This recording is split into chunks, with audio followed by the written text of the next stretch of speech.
ஓம் நமோ நாராயணாய. கடந்த பதிவுகளில் 108 திவ்ய தேசங்களையும் அந்த திவ்ய தேசத்தினுடைய தல வரலாறுகளையும் அதில் நம்மளுடைய ஆழ்வார்களினுடைய ஒவ்வொரு பாசுரங்களையும் பாசுர விளக்கங்களையும் பார்த்துக்கிட்டே இருந்தோங்க. இப்போ நாம் கடந்த சில நாட்களாக பெரியாழ்வார் திருமொழியில் இருக்கக்கூடிய பாசுரங்களை பார்த்துட்டு வரோம். இன்றைக்கி நாம் பார்க்கக்கூடிய பெரியாழ்வார் திருமொழி பாசுரம் என்ன அப்படின்னா 4ஆம் 10 9ஆம் திருமொழி மரவடியை அப்படிங்கிற இந்த பாசுரங்களை பார்க்க போகிறோம். 412வது பாசுரத்துலேருந்து 422வது பாசுரம் வரைக்கும் பார்க்க போகிறோம். இந்த திருமொழியில் பெரியாழ்வார் மறுபடியும் ஏற்கனவே திருவரங்கத்தை பற்றி பாடல் பாடியிருக்காரு. இந்த திருப்பதியிலையும் அதாவது இந்த திருமொழியிலையும் பெரியாழ்வார் மிக அழகாக திருவரங்கத்தினுடைய பெருமைகளையும் அதில் வேறு என்னென்ன வகையாக அழகுகள்லாம் இருக்குது, எப்படிலாம் பெருமாள் இருந்தார், அப்படி இருக்கக்கூடிய பெருமாள் எப்படி திருவரங்கத்தில் இருக்கிறாரு அப்படிங்கிற மாதிரியான சில தகவல்களை மிக அழகாக விவரிக்கிறாருங்க. இங்கே பார்த்தீங்க அப்படின்னா 412வது பாடலில் பரதனுக்கு நம்பிக்கைக்கு உரிய பொருளாக தனது பாதுகையை கொடுத்து வைத்து பின் தண்டகாரண்யம் சென்று தேவர்கள் வாழ தெற்கு திக்கில் இருந்த அசுரர்களை அழித்து திரும்ப அயோத்திக்கு எழுந்தருளி இவ்வுலகை ஆண்ட ராமனாக அவதரித்த எம்பெருமான் கோயில் கொண்டிருக்கும் இடமாவது கருங்குவளை மலர் அப்பெருமானது திருமேனி நிறத்தையும் மகாலட்சுமியின் மலர்ந்த கண்களையும் போல காற்றில் அசைந்து கொண்டிருக்கும் ஸ்ரீரங்கமே ஆகும் அப்படின்னு சொல்லி மிக அழகாக ஸ்ரீரங்கத்தை பற்றி சொல்கிறாருங்க. இப்போ பாசுரத்தை பார்ப்போம். பாசுரம் 412. மரவடியை தம்பிக்கு வான் பணயம் வைத்து போய் வானோர் வாழ செரு உடைய திசை கருமம் திருத்தி உலகு ஆண்ட திருமால் கோயில் திருவடிதன் திரு உருவும் திருமங்கை மலர்கண்ணும் காட்டி நின்ற உருவுடைய மலர் நீளம் காற்று ஆட்ட ஓசலிக்கும் ஒளி அரங்கமே. பாசுரம் 413. தன் அடியார் திறத்தகத்து தாமரையாள் ஆகிலும் சிதகு உரைக்கு மேல் என் அடியார் அது செய்யார் செய்தாரேல் நன்று செய்தார் என்பர் போலும் மண் உடைய விபீடனர்க்கா மதில் இலங்கை திசை நோக்கி மலர் கண் வைத்த என்னுடைய திருவரங்கற்கு அன்றியும் மற்று ஒருவர்க்கு ஆள் ஆவரே. பாசுரம் 414. கருளுடைய பொழில் மருதும் கதக்களிரும் பிளம்பனையும் கடிய மாவும் உருள் உடைய சகடரையும் மல்லரையும் உடைய விட்டு ஓசை கேட்டான் இருளகற்றும் எரிகதிரோன் மண்டலத்தூடு ஏற்றி வைத்து ஏணி வாங்கி அருள் கொடுத்திட்டு அடியவரை ஆட்கொள்வான் அமரும் ஊர் அணி அரங்கமே. பாசுரம் 415.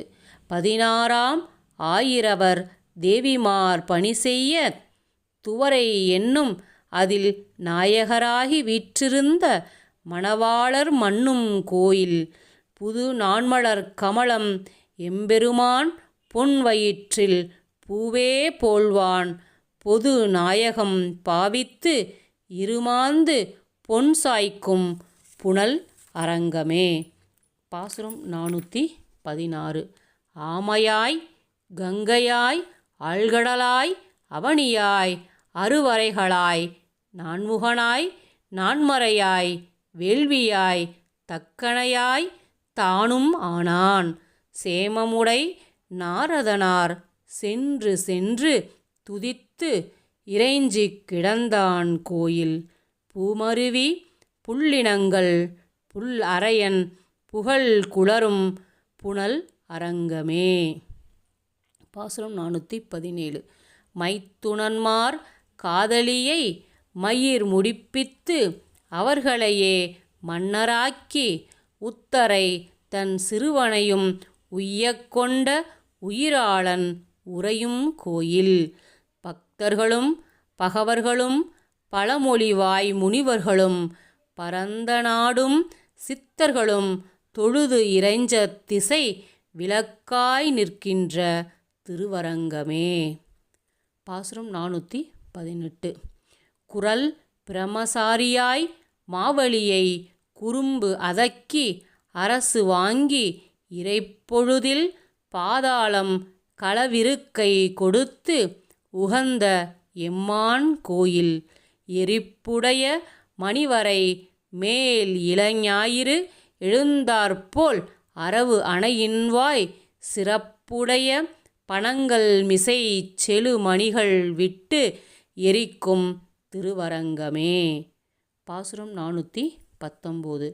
உரம்பற்றி இரணியனை உகிர் நுதியால் ஒல்லிய மார்பு உரைக்க ஊன்றி சிரம்பற்றி முடி இடிய கண் பிதுங்க வாய் அலறத் தெளித்தான் கோயில் உரம்பெற்ற மலர் கமலம் உலகு அளந்த சேவடி போல் உயர்ந்து காட்ட வரம்பு உற்ற கதிர் சென்னல் தாள் சாய்த்து தலைவணங்கும் தன் அரங்கமே.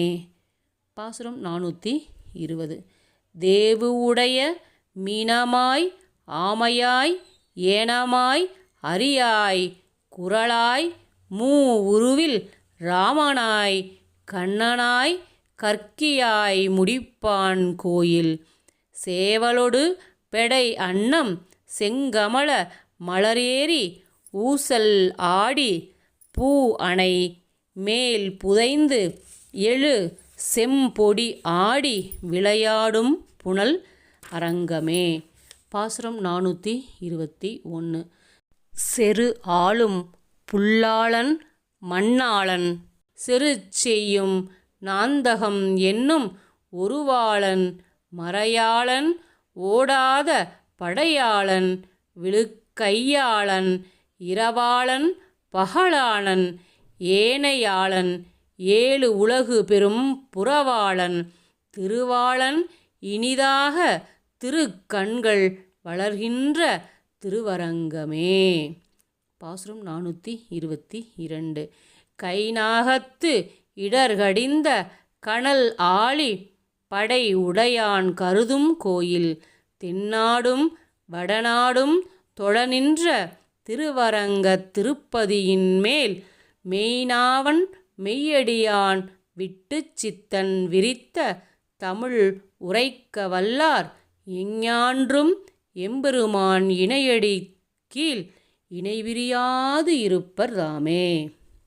இந்த 422வது பாசுரத்தினுடைய பொருள் என்ன அப்படின்னா, கஜேந்திரன் என்னும் யானையின் துன்பத்தை போக்கிய சக்கராயுதத்தை உடைய எம்பெருமான் திருவுள்ளம் உவந்து எழுந்தருளி இருக்கின்ற கோயிலான தென்னாட்டிலும் வடநாட்டிலும் உள்ளவர்கள் வணங்கும்படி பெருமை பெற்றிருக்கும் திருவரங்கம் என்கின்ற திருப்பதியை பற்றி மெய்பேசுபவரும் பக்தரும் ஆகிய பெரியாழ்வார் விவரித்துச் சொன்ன இந்த தமிழ் பாசுரங்களை சொல்ல வல்லவர்கள் எப்பொழுதும் எம்பெருமானது திருவடிகளில் பிரியாமல் இருக்க பெறுவர். அதாவது இந்த 10 பாட்டு யார் பாடுறாங்களோ அவங்க பெருமாளினுடைய திருவடியை பிரியாமல் எப்போவுமே பெருமாளினுடைய திருவடிகளிலே இருப்பாங்களாம். அப்படி ஒரு பாக்கியம் பெற்றவர்களாக அமைவாங்க இந்த 10 பாசுரங்களை சொல்கிறவங்க அப்படின்னு சொல்லி பெரியாழ்வார் இந்த 422வது பாசுரத்தில் பலசுருதியாக சொல்கிறாருங்க. அதனால் நாமளும் இந்த பாசுரங்களை படிச்சுட்டு பெருமாளினுடைய திருவடிகளை பிரியாமல் இருக்கிறதுக்கான பாக்கியத்தை பெறுவோம். ஓம் நமோ நாராயணாய. பெரியாழ்வார் திருவடிகளே சரணம்.